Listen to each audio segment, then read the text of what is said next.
संसद सदस्यों के बहुदलीय प्रतिनिधि मंडलों में भी हमारी यही एकता दिखाई दी। विश्व समुदाय ने भारत की इस नीति का संज्ञान लिया है कि हम आक्रमणकारी तो नहीं बनेंगे, लेकिन अपने नागरिकों की रक्षा के लिए जवाबी कार्रवाई करने में तनिक भी संकोच नहीं करेंगे। ऑपरेशन सिंदूर प्रतिरक्षा के क्षेत्र में आत्मनिर्भर भारत मिशन की परीक्षा का भी अवसर था। अब ये सिद्ध हो गया है कि हम सही रास्ते पर हैं। हमारा स्वदेशी विनिर्माण उस निर्णायक स्तर पर पहुंच गया है जहां हम अपनी बहुत सी सुरक्षा आवश्यकताओं को पूरा करने में भी आत्मनिर्भर बन गए हैं। ये उपलब्धियां स्वाधीन भारत के रक्षा इतिहास में एक नए अध्याय का सूत्रपात है।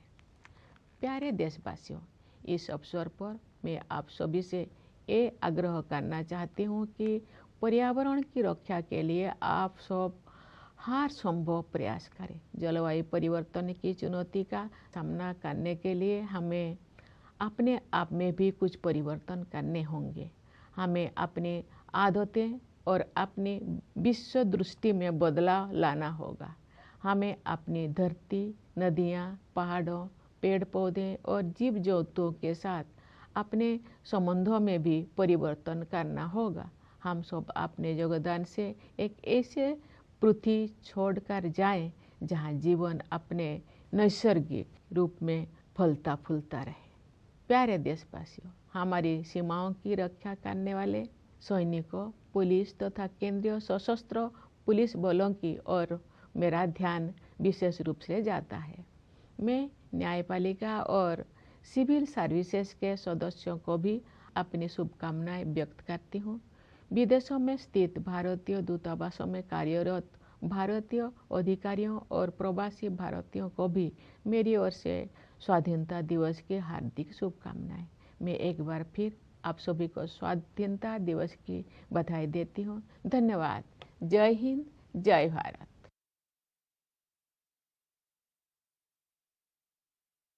My dear fellow citizens, I extend my heartiest greetings to all of you on the eve of Independence Day. It is a matter of pride for all of us that Independence Day and Republic Day are celebrated by every Indian with zeal and enthusiasm. These are the days that specially remind us of our being proud Indians. The 15th of August is a date etched in our collective memory. During the long years of colonial rule, generations of Indians dreamt of the day of independence. Men and women, old and young, from all parts of the country, yearned to throw away the yoke of foreign rule. Their struggle was marked by robust optimism, which has continued to propel our progress since independence too.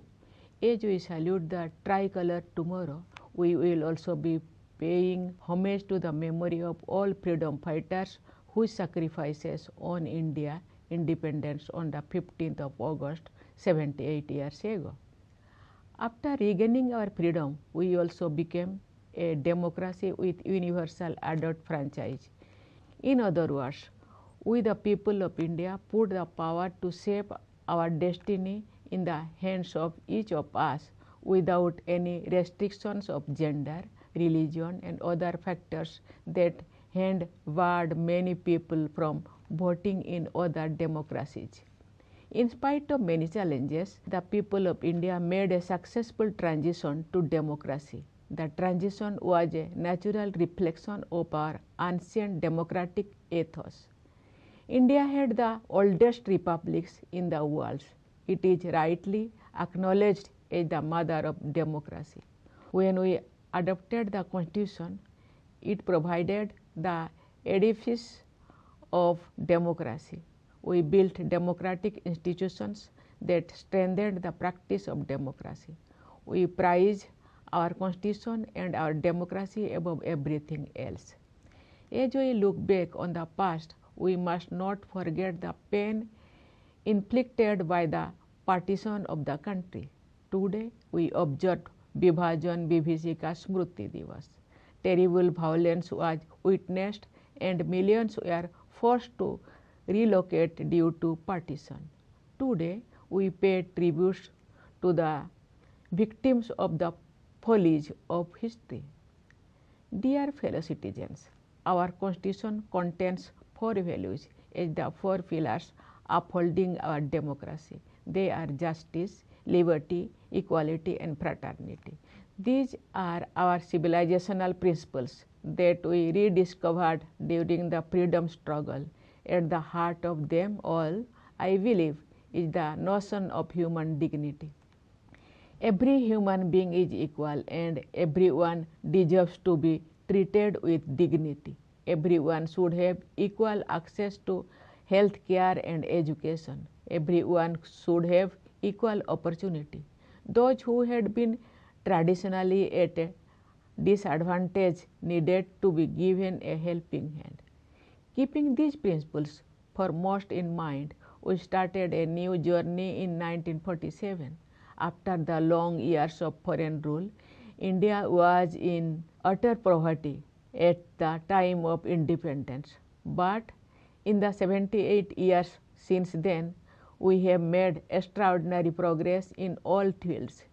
India is well on the way to becoming a self-reliant nation and is moving ahead with great confidence.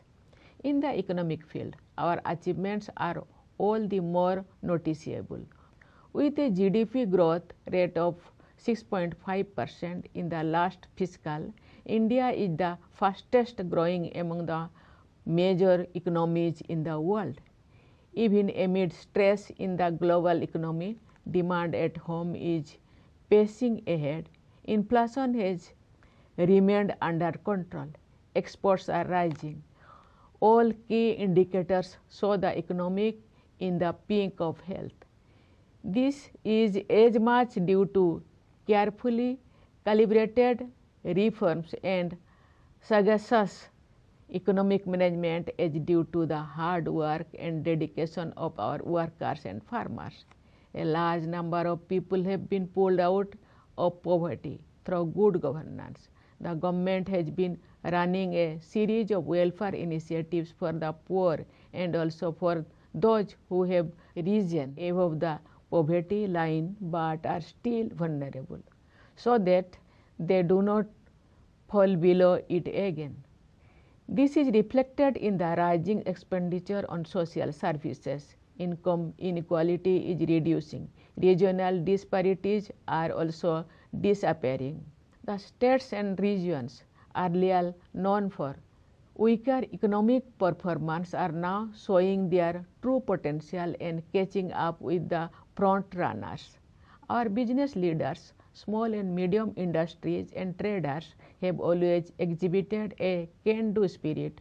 What was needed was removing the bottleneck in the path of wealth creation. That is so visible when it comes to infrastructure development over the past decade. We have expanded and strengthened the national highway network under the Bharatmala Pariyojana. The railways too have innovated, introducing new types of trains and coaches equipped with latest technologies. The inauguration of the rail link in Kashmir Valley is a major accomplishment. Rail connectivity with the valley will boost trade and tourism in the region and open new economic possibilities. This engineering marvel at Kashmir is a historic milestone for our country. The country is rapidly urbanizing, hence the government has been paying special attention to improve the conditions of the cities. Addressing the key area of urban transport, the government has expanded metro rail facilities. The number of cities with a metro rail service has gone up multifold in a decade. The Atal Mission for Rejuvenation and Urban Transformation, or AMRUT, has ensured more and more households have access to a tap with the assured supply of water and a storage connection. The government considers the basic amenities of life as rightful claims of the citizens. The Jal Jeevan Mission is making progress in providing tap water supply to rural households. In the healthcare sector, we have been witnessing a paradigm shift with a variety of initiatives under Ayushman Bharat, the largest healthcare scheme of its kind in the world. This scheme has already provided cover to more than 55 crore people. The government extended this benefit to all senior citizens of the age of 70 years and above, regardless of their income.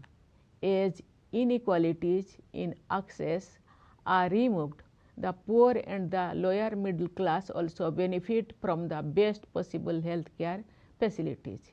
In this digital age, it is apt that one sector in India that has seen the most dramatic advances is information technology.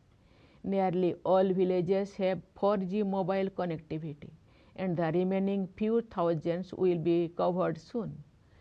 This has made possible large-scale adoption of digital payment technologies, in which India has become a world leader in a short span. It has also supported direct benefit transfer, which ensures that welfare benefits reach the intended beneficiaries without glitch and leakage. More than half of the total number of digital transactions in the world take place in India. These developments have created a vibrant digital economy whose contribution to the country's GDP is increasing year on year. Artificial intelligence is the next stage of technological advancement and has already entered our lives. The government has launched the India AI mission to strengthen the country's AI capabilities. It is also helping to build AI models that answer to India's specific requirements.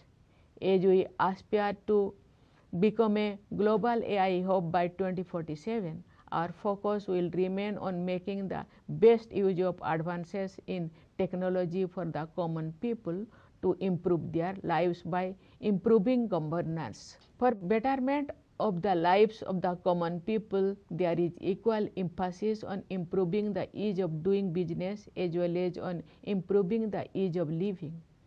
Development serves the purpose only when it helps those on the margins and opens new opportunities for them.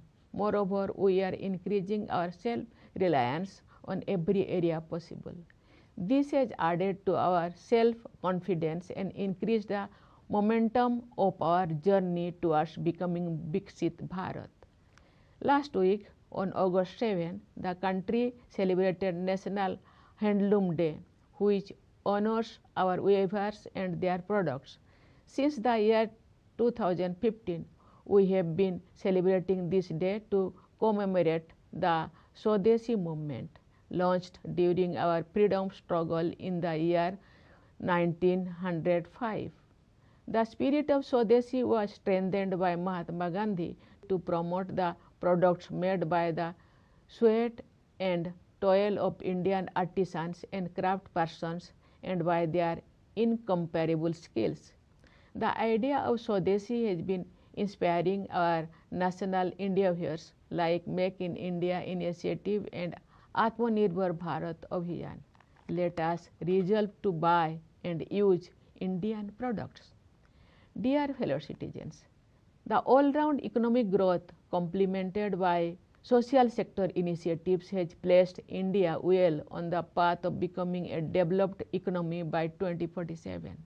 With the nation marching ahead during the Amrit Kal, I see all of us contributing to the best of our ability.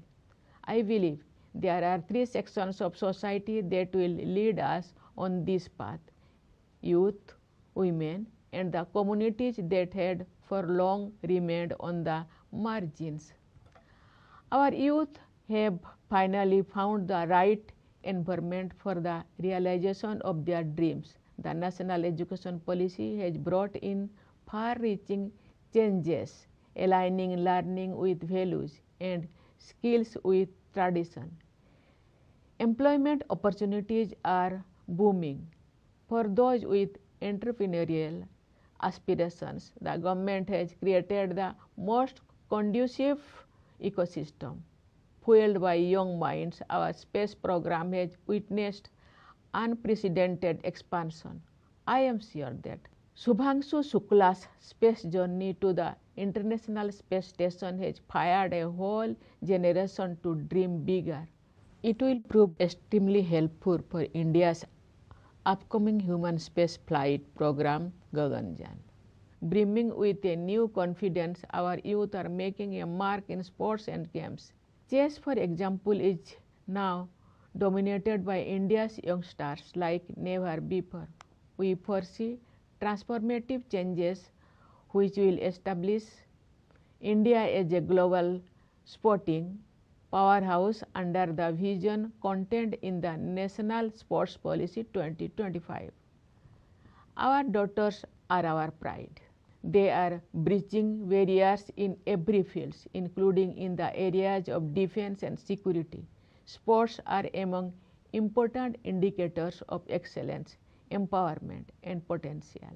The 19 years old girl and a 38-year-old woman from India were the finalists in the FIDE Women's World Cup for Chess Championship. This underlines the sustained and globally comparable excellence across generations among our women. The gender gap in employment have also been reducing. With Nari Shakti Bandhan Adhiniyam, the empowerment of women is no longer a slogan but a reality. People belonging to a major segment of our society comprising scheduled castes, scheduled tribes, backward classes and other communities are shedding the tag of the marginalized. The government has been actively helping them to realize their social and economic aspirations with several initiatives. India is moving ahead at a faster pace towards realizing its true potential. Across our reforms and policies have created an effective platform. I can see a bright future ahead in which every one of us will be energetically contributing to the prosperity and happiness of all of us. We are moving ahead towards that future with sustained good governance and zero tolerance for corruption. Here I am reminded of an important statement by Mahatma Gandhi. He had noted, and I quote, "Corruption and hypocrisy ought not to be inevitable products of democracy."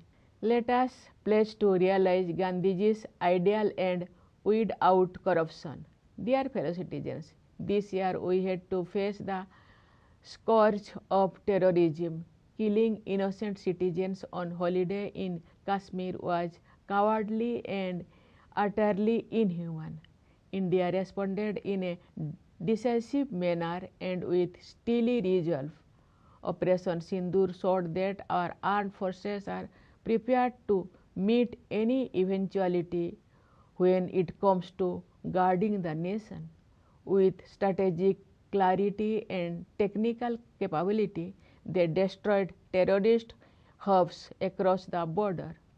I believe Operation Sindoor will go down in history as an example in humanity's fight against terrorism. In our response, what was most noticeable was our unity, which is also the most befitting response to those who wanted to divide us.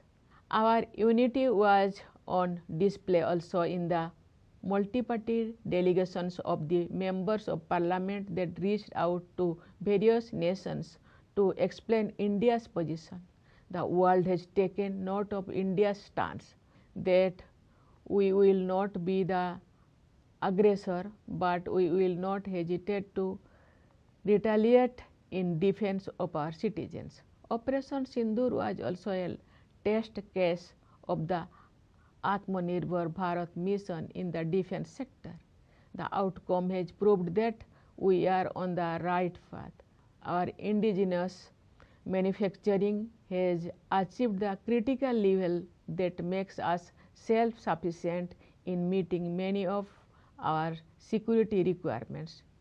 These are landmark achievements in India's defense history since independence. Dear fellow citizens, I would like to take this opportunity to urge all of you to do what you can to protect the environment. To respond to the challenge of climate change, we must also change. We must change our habits and our worldview. We must change our relationship with our land, rivers, mountains, and with flora and fauna.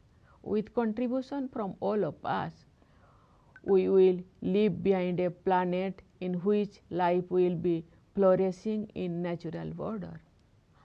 Dear fellow citizens, I have in mind especially the soldiers guarding our borders and the police as well as central armed police forces.